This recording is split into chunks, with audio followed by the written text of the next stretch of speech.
guys, welcome to my anticipated releases for the first quarter of 2023. So last year I did these quarterly anticipated releases and I had a lot of fun with it because it made me realize all the books that are coming out that I am so excited for, and I know a lot of you guys are excited for them as well. Sometimes I can tell you a book you didn't know was coming. Sometimes you guys tell me about books that I didn't know was coming, and I love these videos each quarter. So I have my tablet here. I'm going to be going onto Goodreads generally for a little bit of a blurb for each of these because they're all new, and I don't think I have pre-read any of these. I have a few of them requested from NetGalley and some of them I've been approved for, but I haven't read any of these yet, I don't think. So we're going to be doing the releases for January, February, and March. These are mainly historical fiction, Christian fiction, mystery, and some middle grade. I don't think I found any fantasy or science fiction, with the exception of the first one here. So starting in January, and starting with the first, this is a big one. Brandon Sanderson's Secret Project #1 is supposed to be being released that day. I believe we are getting the books on like the ebook form. I would have loved a physical copy, but the shipping to Canada was insane. I have stayed away from any little hints or snippets or spoiler, anything that he's been talking about with these. We bought them completely blind. I say we because I think Jared maybe likes Brandon Sanderson even more than I do. He will probably be reading them first, but whatever Secret Project #1 is, I don't care to know. That's coming out, I think, January 1st. If you're curious to know where I find all these different books and what's coming out, I do have a blog post that I will try to leave linked below. It's on heyreader.me, where I share the few different places that I look for different books coming out. It's a little bit of gleaning over a few different sites. Okay, the next one is coming out on January 3rd. It's called The Rose and the Thistle by Laura France. Honestly, it was the cover gripped me. I think this is Christian historical fiction. This is set in 1715. It says Lady Blythe Headley's father is declared an enemy of the British Crown because of his Jacobite sympathies, forcing her to flee her home in northern England. Secreted to the tower of Winterburn Castle in Scotland, Lady Blythe awaits who will ultimately be crowned king. But in a house with 7 sons and numerous servants, her presence soon becomes known. So, I don't know. I don't really know where that's gonna go, but I was a sucker for the cover, and I'm very much a cover reader, book picker-upper kind of person. 100% judge a book by its cover. There are exceptions. There are books that have beautiful covers that have been terrible, and books that have terrible covers that have been great, but I gravitate towards beautiful covers. Then on January 10th, Colleen Coble is coming out with a new book, and I actually, just as I put it into here, I realized that this is book 2 in a series, and I don't think I've read book 1 yet. Her books are hit or miss with me. I have not loved all of them, but I'm willing to give her a few more tries before I completely write her off. So I'm assuming this is like Christian suspense. And I don't know how much I guess to read about this because it is book 2 in a series. I'll just read the top little blurb. It says the law is about justice, not grace, but perhaps Ranger Angie Pedersen can find a way to have both. So yes, I didn't realize going into this is okay, so Edge of Dusk is book 1. I know I've seen the cover around, but I haven't read it. So I guess, let me know, should I read book 1? And then if that's good, I guess I'll check out book 2. I tried to not add books on here that were not the first book in the series unless I've read other ones. Then on January 24th, we've got Yesterday's Tides by Rosanna M. White. Now, I have a few of her books on my shelf. I think I've started one of hers and DNF'd it. But her covers really catch my attention usually, so I keep wanting to try her books. This one is a World War II historical fiction. We follow Evie, who's used to life on Ocracoke Island. I've never even heard of that. Where every day is the same until the German U-boats haunting their waters begin to wreak havoc. And when Special Agent Sturley Bertrand is washed ashore at Evie's inn, her life is turned upside down. And there's also, we're going back in time to 1914, to the same island, and once again an innkeeper's daughter. So I don't really know where that was going to go. Cover caught my eye. Now we're moving on to February. The January only had a few. February has a little bit more, and then like March is where the bulk of my books are this year, or this quarter. Continuing in on the Christian historical fiction, we are going to be doing the next Sarah Sundin. This is coming out February 7th. This is The Sound of Light. So I believe this is once again, mine doesn't say. Yeah, I'm assuming this is World War II. It says when the Germans march into Denmark, there's a baron who exchanges his nobility for anonymity, assuming a new identity so he can secretly row messages for the Danish resistance across the waters to Sweden. Oh, so like this is a very different area of World War II than I normally read. I try not to read too much World War II because there's so much of it, but I like it when there's different, I get to see different countries and different parts of countries. One thing that I realized this last year that I enjoy in books is historical mysteries, and so this one caught my eye. It's called Of Manners and Murder, and it's also coming out on February 7th. This is the first book in a new series, Dear Miss Hermione series, and it was set in 1885 in London, England, when Violet's aunt Adelia decides to abscond with her newest paramour. She leaves behind her role as the most popular agony aunt in London, Miss Hermione, in Violet's hands.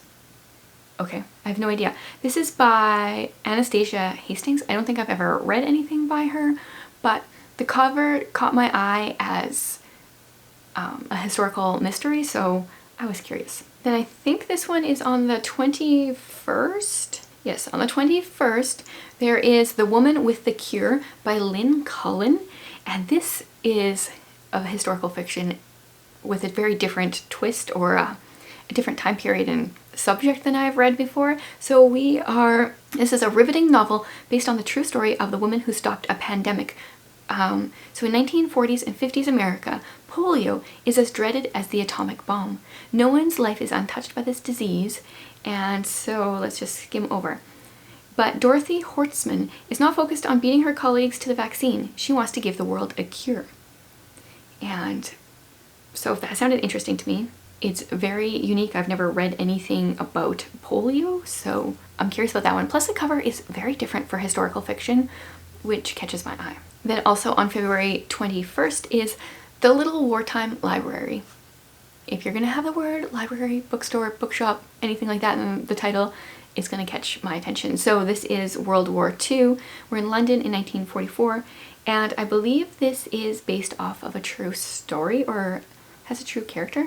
We've got Clara Button. She's no ordinary librarian. While war ravages the city above her, Clara has risked everything she holds dear to turn the Bethnal Green tube station into the country's only underground library. So there's a secret community that thrives with thousands of bunk beds, a nursery, a cafe, and a theater, offering shelter, solace, and escape from the bombs that fall upon their city. I'm very curious about that one. A number of these I have requested from NetGalley, so I can hopefully read them before they come out and let you know what I actually think about them. February 28th, we've got another historical mystery. I believe it's The Secrets of Hartwood Hall. This is a chilling gothic mystery and a love letter to Victorian fiction. So it says, nobody ever goes to Hartwood Hall. Folks say it's cursed. It's 1852 and Margaret Lennox, a young widow, attempts to escape the shadows of her past by taking a position as a governess to an only child at an isolated country house in the west of England. But she soon starts to feel that something isn't quite right. Oh, that kind of gives me vibes of Turn of the Key.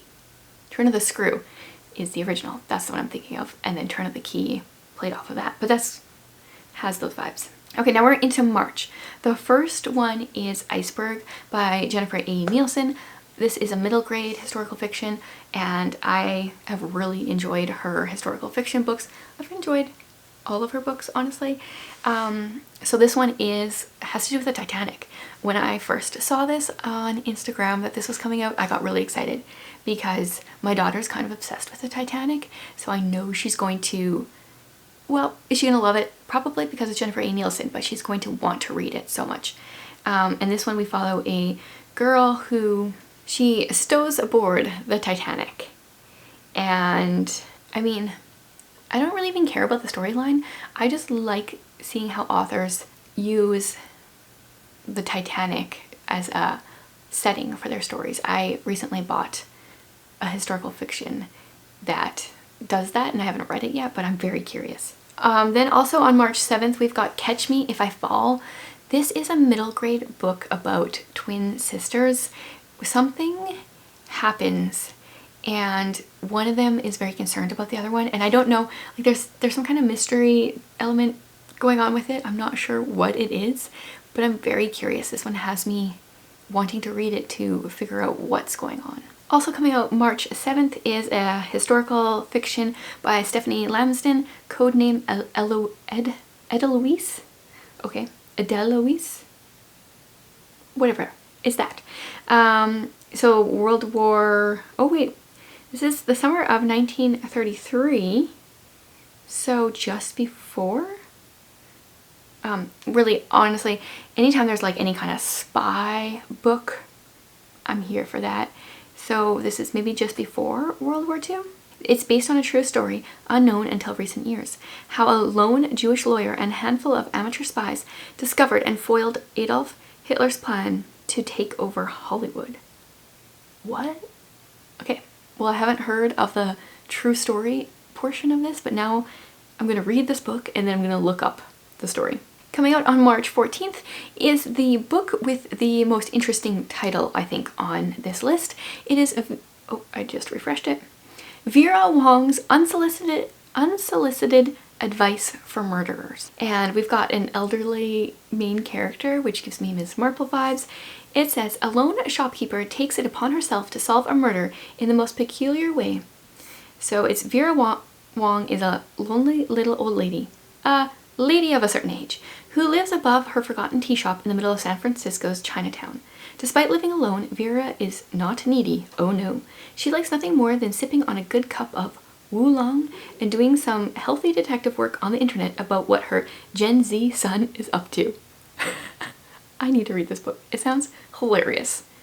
Then one morning, Vera trudges downstairs to find a curious thing.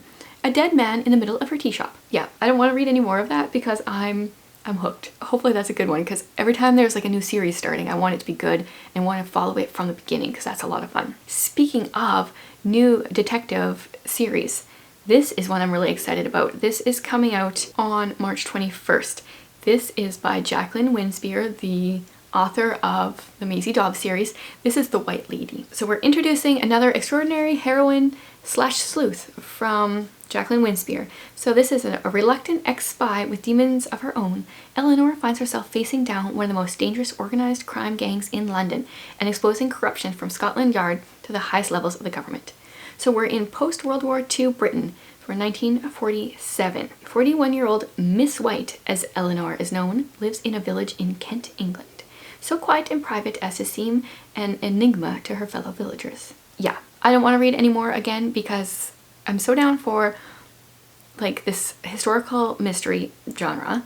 But then Jacqueline Winspear, I've been loving the Maisie Dobbs series, so I just, yes. Continuing with the historical mystery genre, Murder in Postscript is coming out, I think it was March 28th, and we are having a Victorian time setting here. When one of her readers asks for advice following a suspected murder, Victorian Countess Amelia Amesbury, who secretly pens the popular Lady Agony column, has no choice but to investigate in this first book in a charming new historical mystery series. So, cool. I mean, she secretly pens a newspaper column.